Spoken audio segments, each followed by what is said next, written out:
আর বন্ধুরা, আজকে আমি বানাচ্ছি দই বড়া। খুব সহজে এটা আপনারা বাড়িতে বানাতে পারবেন, তবে ভিডিওটা আপনারা শেষ পর্যন্ত দেখতে থাকুন। এখানে আমি 200 গ্রাম বিউলির ডাল নিয়েছি। বিউলির ডালটা আমি 4-5 ঘন্টা ভিজিয়ে রেখেছিলাম। দেখুন বিউলির ডালটা কি সুন্দর ভিজে গেছে। ডালটা আমি এবার পেস্ট করে নেব। মিক্সারের বাটি নিয়েছি, মিক্সারের বাটির মধ্যে দিয়ে দিলাম। আমি একটা গামলা নিয়েছি, আমার ডালটা পেস্ট করা হয়ে গেছে। ডালটা এবার গামলার মধ্যে দিয়ে দিচ্ছি। ডালের মধ্যে এবার স্বাদ মতো নুন দিয়ে দিচ্ছি। এবার ডালটা আমি ফাটিয়ে নিচ্ছি ভালো করে। ডালটা আমি এইভাবে ফাটাচ্ছি, আপনারা এইভাবেই ফাটাবেন, উল্টো দিক থেকে ফাটাবেন না। এরকমভাবে ফাটালে ডালটা ফাটাতে অসুবিধা হবে। এইভাবে ফাটাবেন ডালটা। ডালটা আমার ভালোভাবে ফাটানো হয়ে গেছে। দেখুন কি সুন্দর ফুলে ফেপে উঠেছে। ডালটা হয়ে গেছে কিনা আমি জলের মধ্যে একটু দিয়ে দেখছি।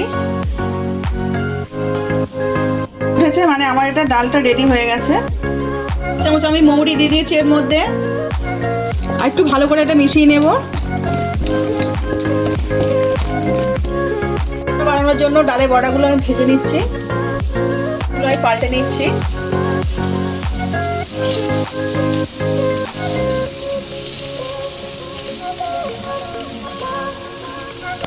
বড়াগুলো আমি লাল লাল করে ভেজে নিয়েছি, এগুলো আমি তুলে নিচ্ছি। এখানে আমি একটা বাটিতে জল নিয়েছি, এখানে স্বাদ মতো নুন দিয়ে দিচ্ছি। 1 চামচ চিনি দিয়ে দিচ্ছি আমি এর মধ্যে। এবার নুন চিনি দিয়ে গুলিয়ে নিচ্ছি।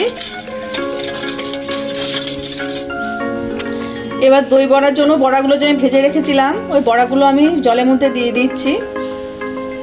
এটা আমি ভেজাতে দিচ্ছি।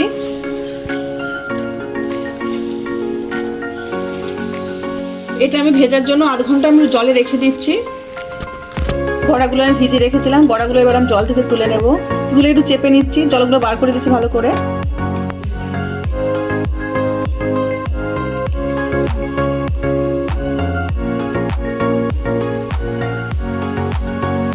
বড়াগুলো আমি জল থেকে আলাদা করে নিয়েছি, করে সাজিয়ে নিয়েছি প্লেটে। ফাটিয়ে রেখেছি, দইগুলো আমি দিয়ে দিচ্ছি। বড়ার উপর আমি দইগুলো ভালোভাবে দিয়ে দিয়েছি। এর উপর দিয়ে আমি তেঁতুলের চাটনি দিয়ে দিচ্ছি। তেঁতুলের চাটনিটা আমি বাড়িতে বানিয়েছি, আপনারা যদি চান রেসিপি আমি দিতে পারবো। তেঁতুলের চাটনি আমার দেওয়া হয়ে গেছে। উপর থেকে আমি বিট নুন ছড়িয়ে দিচ্ছি। উপর থেকে আমি চাট মশলা ছড়িয়ে দিচ্ছি। উপর থেকে আমি ঝুরি ভাজা দিয়ে দিচ্ছি।